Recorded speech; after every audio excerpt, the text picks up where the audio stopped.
Well, hi everyone, Syleste Rodriguez here, and thank you for joining us again for The Balancing Act, where we will bring you insightful, great conversation and interviews from people here in our community and beyond, and maybe give you, some perspective on life, give you a few hacks here and there, and just try to brighten up your day just a little bit. So thank you all for joining us. Today we have Priscilla Ornelas, 96.9, and this is exciting. Thank you for coming on and joining. Thank you so much for having me. I'm so excited to be here. You're a radio DJ, but on your Instagram, I think I want to say this because you are also the daughter of an immigrant, a mama, a wife, a community-driven, a villager, which I love that. That's so great. And you've recently, was it a year ago, started your own nonprofit? I did. I feel like I wear 45,000 hats.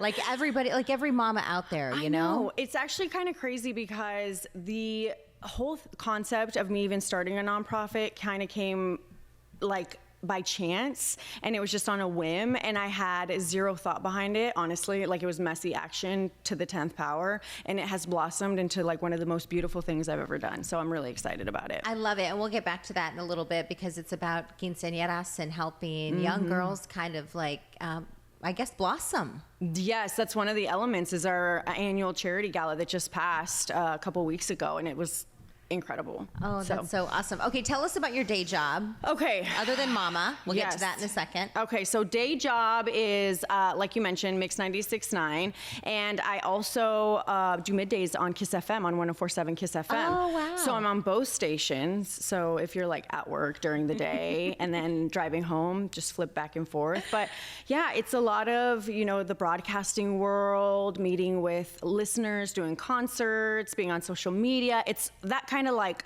old school influencer vibe, I like to call it. Yeah. What do you think it is about? How do we begin to balance it all? You have that job. You mentioned 2 different radio stations. You're a nonprofit.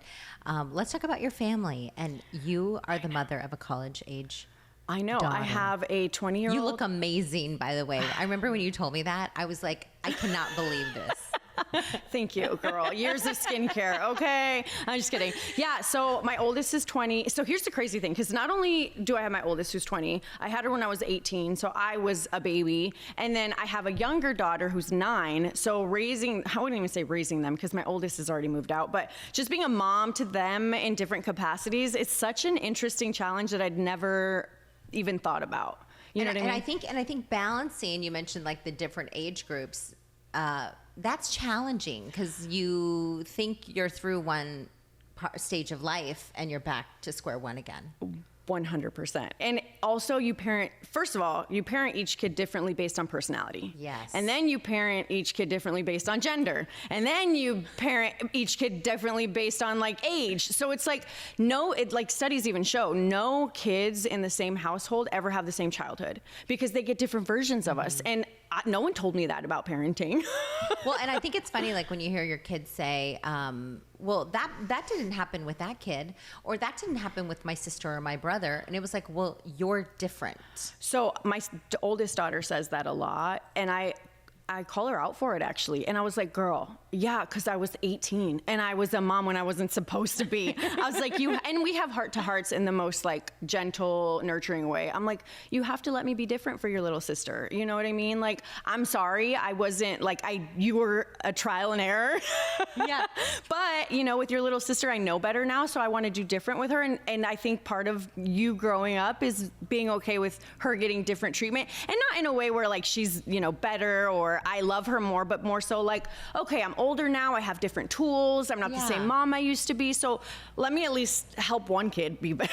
I think like our kids get different versions of us. Yes, like, absolutely. Like I'll look at my older daughter and I'll say, thank you for being patient with me when I didn't know what the heck I was doing. I know. And you have it's a different relationship. So I think you touched on that. That's so important. Mm-hmm. So take us to like a typical day. By the way, Priscilla's vlogging today. So you're not seeing her. She's working behind the scenes right now as she's here with us. Take us kind of like on like today, for example. Okay. What's life like for you? Are you ready for this? Okay. You're going to buckle your seatbelts. No, folks. Seriously. So one thing I do is I literally plan out every minute of my day. I know it's kind of neurotic and I don't recommend it. Do you have like a paper planner, or is I have my calendar. I live by my calendar. Is it for everything. On a phone? On my cell phone, okay. Yeah. So I woke up this morning, I got up super early, I headed into the station, and then I had to record commercials, and I had to like do some like off-air kind of duties, right? Right after that, I go over to one of my clients. I have to film a TV commercial. Right after that, I go to a venue walkthrough for an event that we're having with my nonprofit. And then I come straight here, okay? And then after that, I have to go run an errand for my nonprofit. I have to go to a doctor's appointment. I have to pick up my daughter from school, and then I have to do volleyball and then figure out how to get dinner figured out. So we have to stop there for a quick second, because Priscilla failed to tell you that she was stopped at a train. And she's like, I'm going to be a few minutes late. I just want you to know that I'm working around this train, gotta wait for this train, and then she's talking to herself while she's still on the phone, and I can hear her. I think it's like that is so real, because we all talk to ourselves and trying to figure out how we're gonna do this. Take us through that. When you say you plan every moment of your life, what you said it in your phone, minute by minute. So for me, it's more so like having an outline, right? Because I throw perfection out the door. When I say I have every day planned and every minute planned, it doesn't mean it has to go according to plan. It doesn't mean it has to go exactly this way. It just means these are the things that need to happen, and in this order and in this time frame, and then we'll figure out the rest. Well, I think because a lot of times an emergency may happen, something, and you're like, okay, I got to do this. Sorry. Exactly. You got to have some wiggle room a little bit. And then my thing is, I'm such a proponent of messy action, and I just listen, as long as we're making forward momentum, I personally don't care what it looks like. I actually love that you said that, messy action. Yeah, because I think we get so caught up in like it being the perfect look or the perfect post or the perfect this and that, and then you are stalled. And for me, mind you, I do love good quality things and work, and I work hard and do all that. But my thing is like, okay, let's get the momentum going and then revisit in the little cracks that we need to fill. But like, let's keep it going. And I think that's what's helped my train kind of keep rolling through. Moving along, because you're on 2 radio stations. You have this nonprofit. What's the name of the nonprofit? Community Comadres. Yeah, and that has been kind of like a labor of love for you as of late. First of all, no one told me what a grassroots nonprofit was gonna do to your, like, do you see, like, these great, no, I'm just kidding. I was like, I have 100, but it's like, again, it's heart work, and I love it. It's my favorite thing. But basically what Community Comadres is we're an organization that brings women together through service. So studies show that women that give back to the community end up gaining more confidence. They feel more connected to themselves and then the people that they're doing that service with, and then they feel more emboldened and more confident to make change on their own and make progress on their own, and just really build a army of women that just really change the world. And so that's where Community Comadres got its start. And so we go around, we create different events where we give back to the community, we volunteer together. We're just basically like a I would call us like a grown-up sorority, but to like give back. Well, sororities do give back. I mean, Exactly. every sorority is associated with like a different nonprofit cause. I will say this fits perfectly, I feel like, as an Arizona native and Latina as well, it fits completely in with the narrative of our nurturing culture. Yes. And I will say, I'm a first-gen Mexican-American. My mom immigrated from Mexico. And so growing up, a lot of that cultural teaching was to survive and work hard and keep your head down and just move through life. And so my mom didn't have a community of women or girlfriends where she felt empowered by when she was younger or when I saw her growing up. And I just knew that I wanted something different, and I kind of wanted my kids to see a different version of what being a woman looked like, because my mother's amazing. She did what she did. She brought me here, gave us the American dream. My goal was always like, if my mom's gonna bring me to another country to build a life and sacrifice her life, I'm gonna make it worth it for her. Yeah. And so that's kind of why, that's my personal mission, is to really grow that. And so I was like, okay, how can I do that? Break generational cycles, show my kids a different way, give back in other ways. So that's kind of my favorite part about it. I think you bring up a good point too, is that for a long time, our families were just work hard. Like my mom was a single mom, and she was like, I just got to get food on the table. I just have to work 2 jobs here and there when I can. And so there was never that time to put into something else. And that's the thing too, is I'm trying to teach my kids is we can work hard and still have purpose behind our work. You know, at the end of the day, I think that you don't have to work hard just for the sake of it. Like if I'm gonna work hard, I might as well have it mean something, you know? So we'll see the fruit of your labor. Exactly. And I'm just so like grateful and lucky that I've had such an incredible group of women that have rallied behind me and helped me build this organization, and the donors, and people are really believing in it. And I'm like, you guys believe in me? Like, and then like the women that are on this board and have volunteered their time, I'm like, you guys are on this board because of me. You know, it's just such a beautiful thing to see. How does this, when you talk about your kids, like you're going to leave here, you mentioned to go pick up your daughter. Yes. How does that fit into stuff? I mean, I'm sure there's like meetings that have to be canceled here and there. There's things that happen. So here's the thing that I do not want to discredit. When you mentioned earlier I'm a villager, it's because I have a village, and I want to encourage women in general, ask for help, lean on people. I don't do it all on my own at all. And to say that I do would be a disservice to the growth of other women watching me, and it would be a disservice to the people helping me. You know, like I left this morning, my house at like 5:30. I told my husband, I was like, good luck, but you know, get ready, get the kids ready. Like it's all on you. And he's good with that. If I text him, I'm like, hey, can you figure out dinner? He'll figure it out. You know, the women that help put these events on for my nonprofit, they pick up the pieces. I have girlfriends. Last weekend I had a girlfriend. I had so much to do that Saturday, and she's like, you know what, I'm gonna go pick up your daughter. I'll spend the day with her so you and your husband can run errands. So it's like, lean on your people. That's the only way I get it done. If you think I do this by myself, you are mistaken. Yeah, and I think that points to relationships that we can grow. Like who do you see in your circle already that you can kind of, you know, grow that relationship even deeper. And that's the thing too, is I also want to make people understand that they're not my village because it's a one-sided relationship, right? I have to give in and pour into them as well. You know, like there are things that are inconvenient for me to do, but because I love my people, I will provide for them, and I will give to them, and I will show up for them. So that's the part of being a villager, is like, you want the village, but you got to be a villager too. You know, you got to put all hands on deck. So yeah, that's so true. You have to give a little bit to get something back. Exactly. It's like a two-way street. You know? It is a two-way street. Let's dig right into, if we can, your relationship with your husband and how you guys met. Yeah. Oh my gosh, the serendipitous. Do you know this story?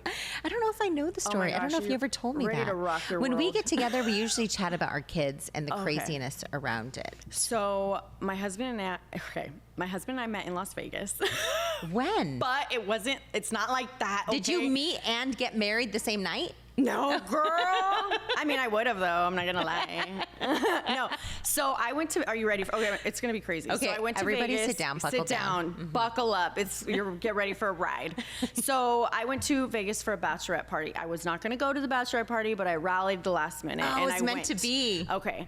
And so he went to a guy's trip to Las Vegas. He was not planning to go, but he went last minute because the guy that they were putting the trip for was left at the altar. That's another story. Wow. But so part of we're at the, fast forward, we're at the hotel for the bachelorette party, and we're getting ready to go out for the night. And one of the things for the bachelorette party, we were going to do a scavenger hunt, right? And so we're getting ready to go out and do this scavenger hunt, and we're looking at the list of things that like we need to get. It's like, you know, get a guy named after the groom, get a guy to buy the bride a shot. And then one of the things randomly, for whatever reason, was get a photo of a guy wearing a bow tie. And so for some reason, that was the one with the most points. And I don't know if it was because like a formal thing, who knows? But I had my eyes set. I was like, I'm gonna find a guy wearing a bow tie, because who wears a bow tie in Vegas? Like a magician. And so we leave the hotel. Are you ready for this? We're walking out, and as we're walking out, a group of guys are walking going down the hall, about to go back to their room, and the first thing I see is Michael, who is my husband, and he has a bow tie on, and I gun it because I'm competitive. I want to win it. I go up to him. Did you have a couple drinks at this point? Maybe. I don't know. I'm not shy at all. Liquid courage. I book it. I'm like, hey, I got to take this picture for a scavenger hunt, and he's also like gone because he had a few drinks. They were coming back for the night because they were done for the night and we were barely heading out. And so he's like, yeah, sure. So I take a picture of him. The next thing on the list was make a guy upload a photo of you to his social media. Oh. And so because he's like gone, I'm like, oh, I could totally trick this guy. Mind you, I don't know anything about him. I don't know if he's in a relationship. I don't know if he's married. I don't know anything.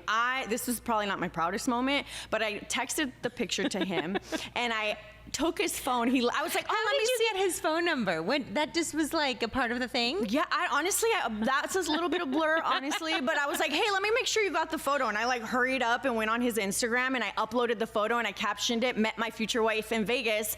Boom. Oh my gosh. And then that was it. Okay, so that's it. He doesn't know what's going on. And I was like, all right, guys, bye. Have a good night. They go back to their room. We go on our own. This exchange lasted 5 minutes tops, not even. We didn't hang out that night. We didn't hang out the rest of the weekend, but they were staying in the same hotel. Fast forward the next morning, he texts the phone number, because it's mine, and he's like, did you upload a photo of yourself to my Instagram?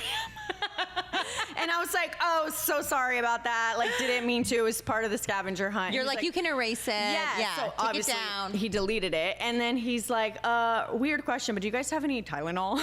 And I was like, yeah, sure, but we're going to... Is he in the same hotel and everything? He's on the same hall. So his room's like two doors down, right? So then he's like, I was like, yeah, but we're getting ready to leave go back home to Arizona. I can leave it at your door because they weren't at their room. He's like, yeah, just leave it at my door. This is my room number. So I leave the Tylenol at his door and I'm being, just a smart aleck. And I get a paper and I write on it. I was like, here's your Tylenol. I said, XOXO, can't wait to fall in love, Priscilla.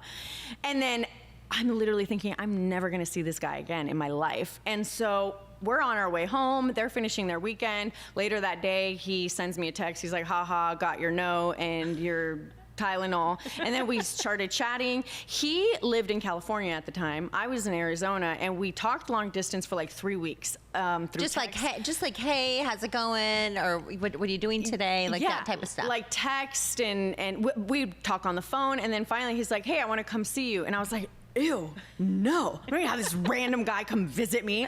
This guy made him Vegas? Yeah, weird. And so I was even like, okay, like, fine, you can come visit me, but don't think any funny business like it's gonna happen, anything like this. And then I even had a girlfriend. I was like, hey, this guy is gonna come to visit. I was like, if you're interested, you can totally date him. Like, he's just coming because I'm just whatever, I'm being nice. And he comes, I pick him up, and lights out, game over. Fell in love instantly.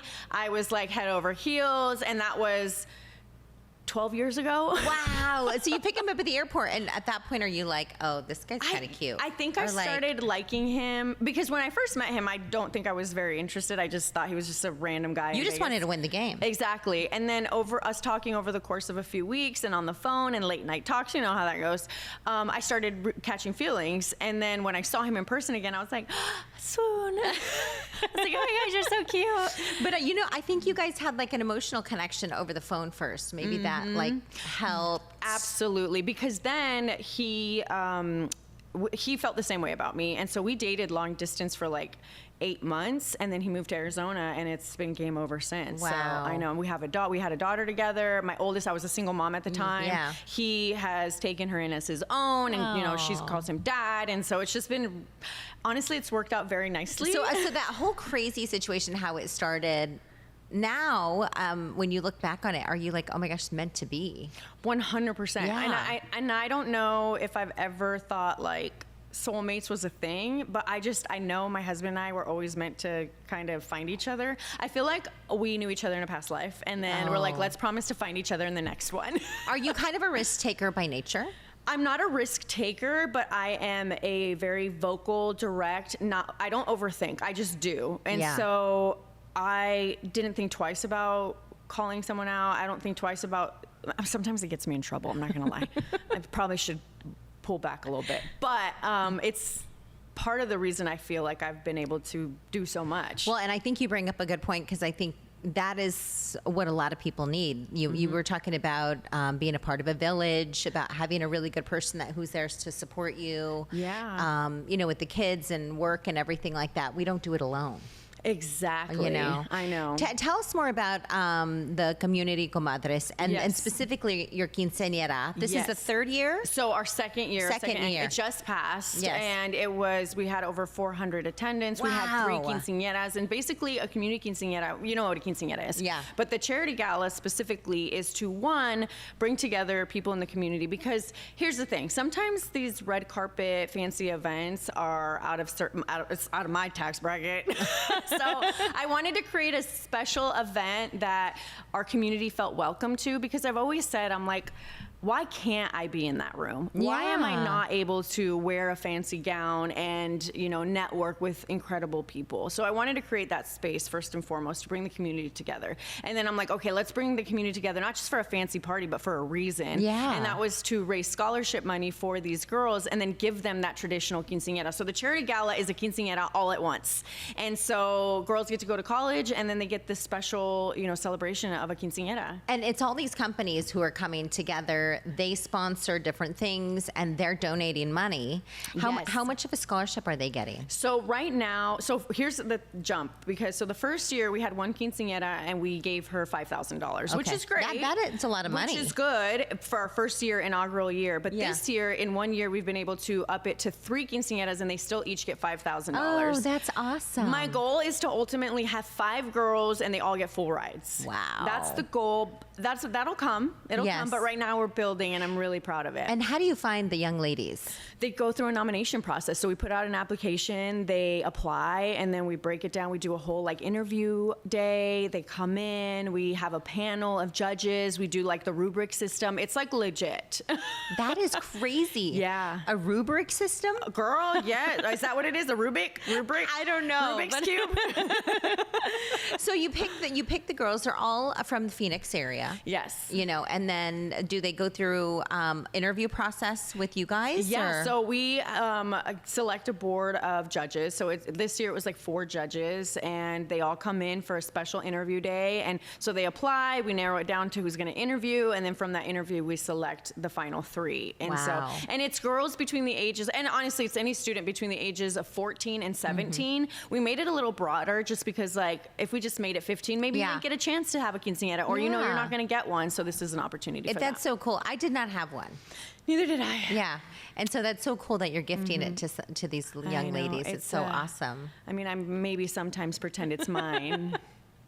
But you're I'm going to put on my dress.